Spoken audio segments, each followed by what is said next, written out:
ओम यच्चम तदम देवाद्यम मर्गचंद्राभ्यो नमः। इसी तरह कहते हैं। एक बार की बात है, नारद ने विष्णु भगवान से पूछा, भगवान स्कंद पुराण में उल्कामुख राजा ने भगवान का व्रत किया था, यह स्कंद पुराण में बताया गया है।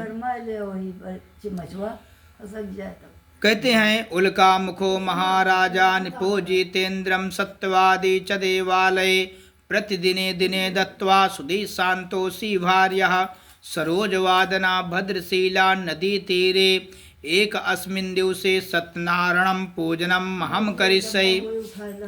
उल्कामुख राजा जितेंद्रिय और सत्यवादी थे।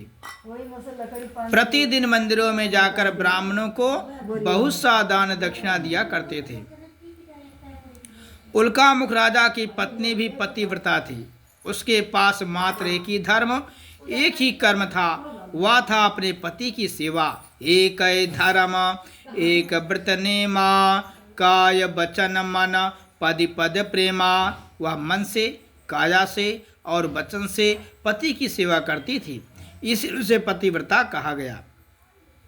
एक दिन की बात है, उल्कामुख राजा और रानी एक साथ भद्रशीला नदी के तट पर बैठकर दोनों भगवान का व्रत सुन रहे थे। उसी समय वहां पर एक साधु नामक बनिया जा पहुंचा। उसने देखा कि राजा और रानी भगवान का व्रत सुन रहे हैं। बनिया को आश्चर्य हुआ कि राजा, चक्रवर्ती राजा, इनके पास किसी प्रकार की कोई कमी नहीं है, प्रिया भगवान का व्रत क्यों सुन रहे हैं। बनिया ने अपने नौका को नदी के तट पर खड़ी किया और राजा से विनम्रता पूर्वक पूछने लगा, राजन, आप किसका पूजन सुन रहे हैं, क्यों सुन रहे हैं। राजा ने उत्तर दिया कि मैं सत्यनारायण स्वामी का व्रत सुन रहा हूं। इस पूजन का अर्थ है कि हमारे पास राज्य है, संपदा है, सब कुछ है, किसी प्रकार कोई कमी नहीं, परंतु कोई संतान आज तक हमारे पास नहीं है।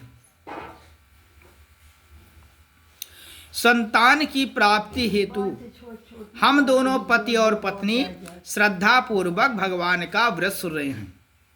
क्योंकि हे बनिया, हमने यह भी सुना है कि इस व्रत के परताप से वंशहीन सुत पाए, निर्धन धन पावे तथा रंक राव हो जाए। कि हमने यह भी सुना है कि सत्यनारायण का व्रत करने से वंशहीनों को पुत्र की प्राप्ति, निर्धन धनवान और भिखारी भी राजा हो जाते हैं। राजा के ऐसे वचन को बनिया ने सुना तो बनिया मन में विचार किया कि मैं भी भगवान का व्रत करूंगा, क्योंकि मेरे पास कोई संतान नहीं। अतः बनिया ने भगवान का व्रत करने का संकल्प ले लिया, प्रसाद ग्रहण किया। प्रसाद को ले जाकर वह अपनी भार्या अर्थात पत्नी लीलावती को दिया। लीलावती भगवान सत्यनारायण के प्रसाद के प्रभाव से गर्भवती हुई और 10 महीने पश्चात उसने एक सुंदर कन्या को जन्म दिया। वह कन्या शुक्ल पक्ष के चंद्रमा की भांति प्रतिदिन कला कला बढ़ने लगी, जिससे उसका नाम कलावती कन्या रखा गया। लीलावती ने कहा, स्वामी, अब हमें भगवान का व्रत कर लेना चाहिए। बनिया कहने लगा कि इस कन्या की बरही, छठी इत्यादि में नाना प्रकार का धन समाप्त हो गया है। अब इस कन्या के विवाह के समय भगवान का व्रत करूंगा। साधु बनिया लोभवश भगवान का व्रत विवाह के समय में भी नहीं कर सका। दुर्भाग्यवश भगवान का व्रत नहीं किया। इस बार भगवान क्रोधित हो गए और बनिया को श्राप दे दिया कि बनिया जाओ, तुमको भविष्य में कठिन से कठिन महान दुख का सामना करना पड़ेगा, क्योंकि यह लोभ का फल है। भगवान सत्यनारायण की माया के अनुसार दोनों राजा के कारागार में बंद कर दिए गए। घर पर भी जितना धन धान था सब चोर उठा ले गए। माता और पुत्री भी शारीरिक और मानसिक कष्ट से पीड़ित होकर घर घर भिक्षा मांगने लगी। मायायाम सत्यदेवः श्रुतस्यात्मे नमः। महास्तं महास्तं देवं गर्भवती मासे दास्मे मासे तस्कन्यायां शुक्लपक्षे शशीनां कलावती कन्या मिनुवधनं वचः। इदश्चां तदं देवं विवाव सम्पन्नस्यां कृतस्यात्मै नमः। तम देवाध्याय नमः। मायायां सत्यदेवस्य स्वपदसरं चन्द्रकेतुराजा सत्यनारायणं च प्रभु। तथा प्रभात काले राजा स्वजने उपस्थित स्वप्नं वर्णनं करोति। सत्यवचम मुक्तो च दंडवः। भगवान ने इधर कलावती कन्या लीलावती भिक्षा मांगकर पेटों का पालन करने लगी। एक दिन की बात है, कलावती कन्या भी भिक्षा मांगते मांगते एक ब्राह्मण के घर जा पहुंची। वहां उसने भगवान का व्रत होते देखा। वहां बैठ गई, कथा सुना। आकर माता से बताया।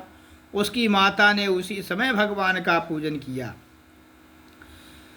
जिससे सत्यनारायण भगवान प्रसन्न हो गए। राजा चंद्रकेतु को भगवान ने रात्रि में स्वप्न में दर्शन दिया और कहा, राजन, प्रातः काल होती तुम दोनों बनियों को कारागार से छोड़ दो।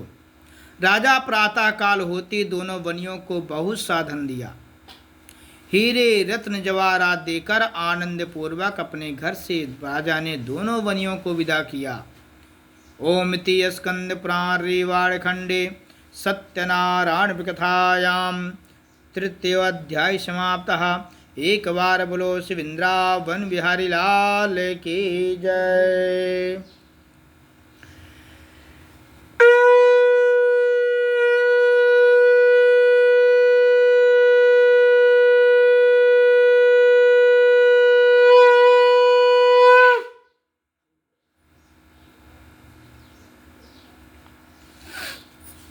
इसके बाद नारद ने विष्णु भगवान से फिर पूछा कि दोनों वनियों ने क्या किया। तब विष्णु भगवान कहने लगे, नारद, दोनों वनियों को राजा ने बहुत सा हीरे रत्न जवाहरात दिया और बनिया ने सब सामान को नौका में रखा और घर की तरफ प्रस्थान किया। स्वदेश गमनम कृतम समदूरस्ते। जब बनिया नौका लेकर कुछ मार्ग चला तो भगवान सत्यनारायण ने उसकी परीक्षा लेने हेतु एक दंडी का वेश धारण किया। यह जग में अद्भुत प्रसंग है, मम दुज एक विशेष अंग है। भगवान ने ब्राह्मण का रूप धारण किया और साधु बनिया से पूछा कि तुम्हारी नौका में क्या है। धन के घमंड में चोर बनिया ने उत्तर दिया कि हे स्वामी, आप क्यों पूछते हैं? क्या द्रव्य लेने की इच्छा है? आप तो यही कहावत कहते, मांगे भीख और पूछे गांव की जमा। यदि तुम सुनना चाहते हो मेरी नौका में क्या है तो सुनो। हरण बहिरा बलगूलर वनस्पाति भक्षनाग बबरी भिंड तेज पारा है। मुस्की मुलेठी मागी मिर्चा फल केसर कपोज कादनी छुआरा है। पीपल पुष्पराम्बुत आलू आदि बुखारा है। इलायची सोडा खारा है। तेजपात धनिया सब जीरा हल्दी गरम मसाला है। साल की कटनी का काला है। जवाहर जपर सिंधिया गोला बड़ा कलकत्ता वाला है। साधु बनिया ने नाना प्रकार के लता पात्रों को गिनाया। इस बार बनिया भगवान के सामने एक झूठ नहीं सैकड़ों झूठ बोला। अंत में भगवान ने कहा, बनिया जाओ तथास्तु। बनिया नौका पर चढ़कर देखा तो हीरे जवाहरात के स्थान पर नाना प्रकार के लता पात्र को देखा तो वह मूर्छित होकर जमीन पर गिर पड़ा। होश आने के बाद उसके दामाद ने कहा कि माल पुनः मिल जाएगा, है दंडी का श्राप, उनसे पूजा मांगहूँ, क्षमा विनय पूर्वक आप। उसके दामाद ने कहा कि आपको दंडी भगवान का श्राप मिला है। आपने उनके समीप झूठ बोलने का अपराध किया या उसी का फल है। अब हम दोनों को भगवान की शरण में जाकर क्षमा मांगनी चाहिए। वह हमारी इच्छा की पूर्ति भी अवश्य करेंगे, क्योंकि प्रणतपाल रघुनायक करुणा सिंधु करार, गए शरण प्रभु राखी हैं सब अपराध विसार। मोह मूल भव शूल प्रद, त्यागो तम अभिमान, भजौ राम रघुनायक कृपा सिंधु भगवान। साधु बनिया दंडी स्वामी के पास पहुंचा। पहुंचते रोने लगा। अंत में बनिया विलाप करने लगा। कहने लगा, प्रभु मैं अपराधी जन्म का, नक्सिक भरा विकार, तुम दाता दुग भंजना, मेरी करो उबार। साधु बनिया बारंबार दंडवत प्रार्थना किया। अंत में भगवान ने कहा, बनिया जो कुछ मैं तुम्हें बताने जा रहा हूँ इसी पर ध्यान धरो, इसी में तुम्हारा कल्याण है। धन का घमंड प्यारे मन से तुम दूर करो, दौलत खजाना सजाना है, अल्पकाल जीवन में राम पर ध्यान धरो। आए हो जहाँ से वहीं पे फिर जाना है, झगड़े और लड़ाई का कुछ भी है काम नहीं, काहे किसी से बैर तुमको बढ़ाना है। लाख बात मैं तुमको बता रहा हूँ, काहू को सताओ मत, अंत में मर जाना है। ऐसा कहकर भगवान ने बनिया को आशीर्वाद दिया, जाओ तुम्हारा द्रव्य तुम्हें वापस मिल जाए। फिर बनिया नौका पर चढ़कर देखा, धन से परिपूर्ण पाया, फिर नगरी की तरफ रवाना हुआ। कुछ मार्ग चला, देखा उसका गांव दिखाई पड़ने लगा।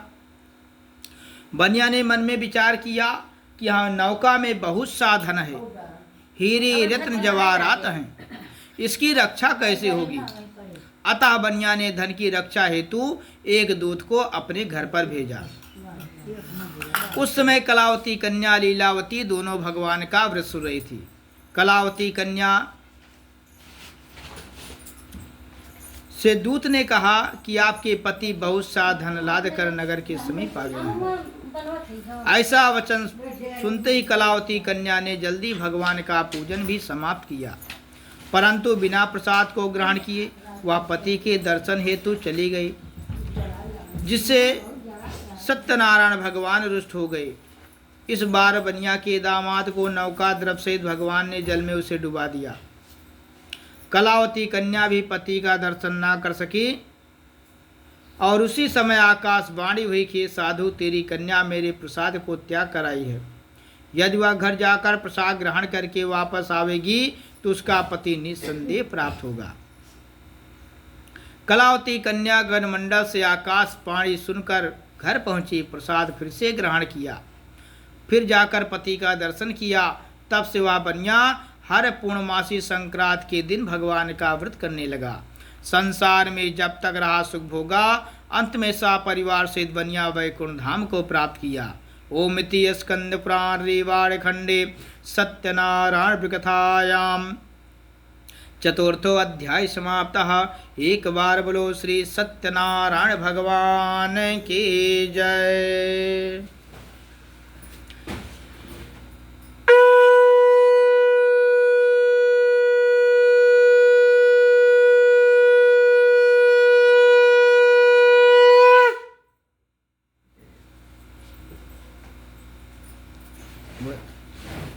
धूपबत्ती जला दो, वो धूपबत्ती जला दो।